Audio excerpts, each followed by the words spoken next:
Graça e paz. Eu sou o profeta pastor Marconi Silva e este é seu canal de notícias, milagre e de Deus na sua família. Deixe-me abrir o coração para você. Eu sou deficiente visual, eu não enxergo nada, mas surgiu um óculos que ele me ajuda a ler a Bíblia e que ele também me ajuda a preparar os sermões. Tem mais informação sobre uma campanha que nós estamos fazendo para comprar esse óculos, lá no primeiro comentário fixado. Vai lá, de repente Deus te toca e você também nos abençoa.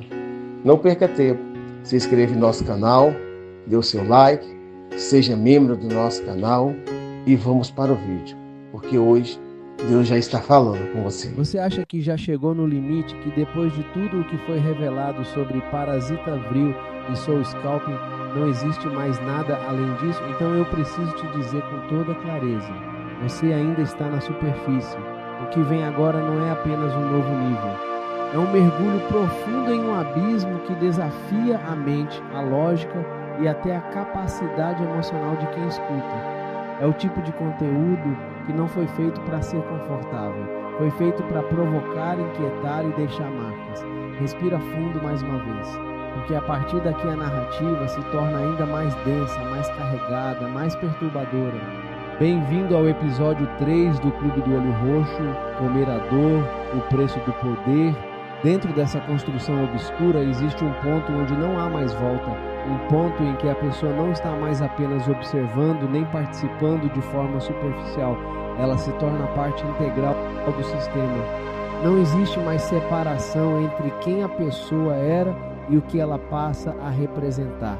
Tudo se mistura, tudo se transforma, depois de atravessar todas as etapas anteriores, depois de suportar tudo o que já foi descrito. Ainda existe uma última exigência, e essa exigência não é simbólica, não é apenas emocional, ela é completa, ela envolve o corpo, a mente e aquilo que muitos chamariam de essência. Essa etapa recebe um nome que por si só já carrega um peso enorme: Eating Pain, comer a dor. Mas entender esse conceito vai muito além de imaginar alguém suportando sofrimento. Não se trata apenas de aguentar dor. Trata-se de algo mais profundo, mais distorcido. É a ideia de absorver a dor, de engolir, de internalizar o sofrimento como se ele fosse combustível, como se aquilo que normalmente destruiria alguém passasse a ser usado como fonte de fortalecimento. Nesse ponto, a dor deixa de ser um limite e passa a ser um instrumento. A pessoa precisa provar que consegue atravessar experiências extremas sem perder o controle, sem demonstrar fragilidade, sem reagir como qualquer ser humano reagiria naturalmente. Não pode haver expressão, não pode haver quebra, não pode haver escape. E é exatamente aí que começa a transformação mais inquietante. É como se, camada por camada, algo dentro da pessoa fosse sendo desligado, como se cada experiência intensa arrancasse pequenos fragmentos daquilo que a tornava humana. Sensibilidade, empatia, reação emocional, tudo vai sendo reduzido, silenciado, substituído, até que chega um ponto em que o que resta já não reage mais à dor, nem à própria, nem à dor do outro. E dentro dessa lógica completamente invertida, isso passa a ser visto como força. Quanto mais alguém consegue suportar sem demonstrar, mais forte é considerado. Quanto mais sofrimento consegue esconder, mais valor passa a ter dentro dessa estrutura. O silêncio diante da dor vira mérito. A ausência de reação vira sinal de evolução. O olho roxo, nesse contexto, deixa de ser apenas um detalhe físico e passa a ser interpretado como um símbolo carregado de significado, um marco visível de que aquele limite foi atravessado. Uma marca que, para quem acredita nessa teoria, representa a conclusão de um processo extremo. Os relatos que circulam sobre essa fase são descritos como intensos e prolongados. Falam de ambientes controlados, fechados, onde tudo é pensado para testar limites.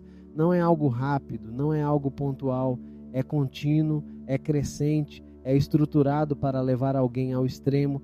E o objetivo, segundo essas narrativas, é simples e ao mesmo tempo perturbador: descobrir até onde alguém consegue ir, sem se quebrar. E talvez a pergunta mais inquietante de todas não seja sobre o processo, mas sobre o resultado. Porque quando alguém chega até o fim, o que ainda resta dessa pessoa? Mas existe uma exigência que torna tudo ainda mais inquietante. E talvez seja mais difícil de compreender: o silêncio absoluto. Não é apenas resistir à dor, é resistir sem expressar absolutamente nada, sem lágrimas, sem gritos, sem qualquer sinal de reação, como se a emoção fosse anulada, como se sentir fosse considerado uma falha, uma fraqueza a ser eliminada. E quando você para, respira e reflete com calma sobre isso, começa a perceber porque tantas pessoas dizem enxergar mudanças profundas em certas figuras públicas. Pessoas que antes demonstravam emoção, presença, humanidade, passam a parecer distantes, frias, vazias, como se algo tivesse sido desligado por dentro, como se o brilho tivesse sido apagado e no lugar tivesse ficado apenas uma versão endurecida, inacessível, irreconhecível. Mas agora eu preciso falar com você com total clareza e responsabilidade. Tudo isso que estamos abordando são teorias, relatos e interpretações que circulam na internet. E é exatamente por isso que entra algo fundamental para quem tem fé: o discernimento espiritual. Porque nem tudo o que parece profundo vem de Deus, nem tudo o que parece verdade é verdade. Na palavra de Deus, o sofrimento nunca aparece como um instrumento para destruir a alma. Muito pelo contrário.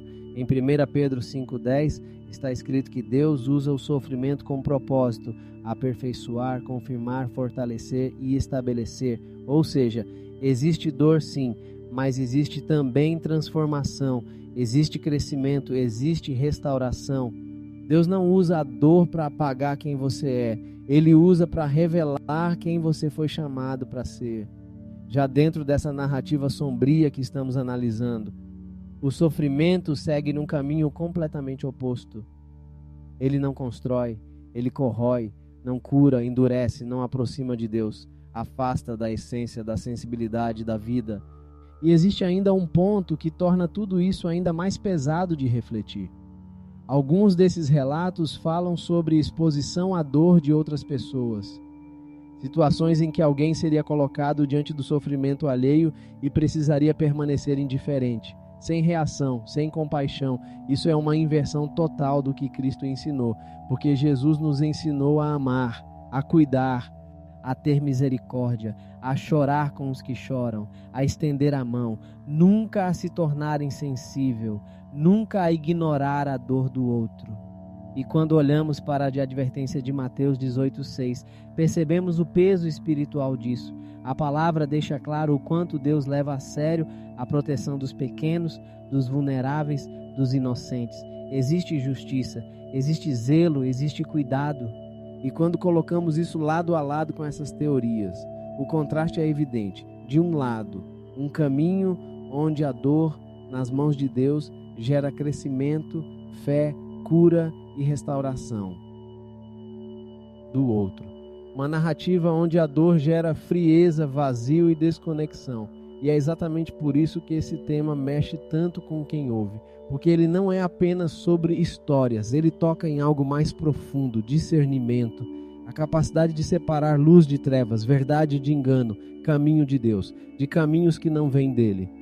E se você pensou que já chegamos ao ponto mais profundo, eu preciso te dizer com sinceridade: ainda não chegamos, porque no próximo episódio, episódio 4, vamos entrar em um dos temas mais comentados dentro dessas teorias, o chamado adrenocrome. Vamos analisar o que é dito, de onde surgem esses relatos. E como isso estaria ligado, segundo essas narrativas, a algo ainda maior. Se você chegou até aqui, não foi por acaso. Se algo dentro de você ficou inquieto, preste atenção nisso. Então deixa o like, se inscreve no canal e comenta: eu quero o episódio 4. E guarda isso no seu coração. Nesses dias, mais do que nunca, você precisa de discernimento espiritual. Porque nem todo poder vem de Deus, nem toda força é luz, e nem tudo que parece controle é liberdade. Que o Espírito Santo te guarde, te proteja e abra os seus olhos espirituais, para que você não seja enganado em meio a tudo isso.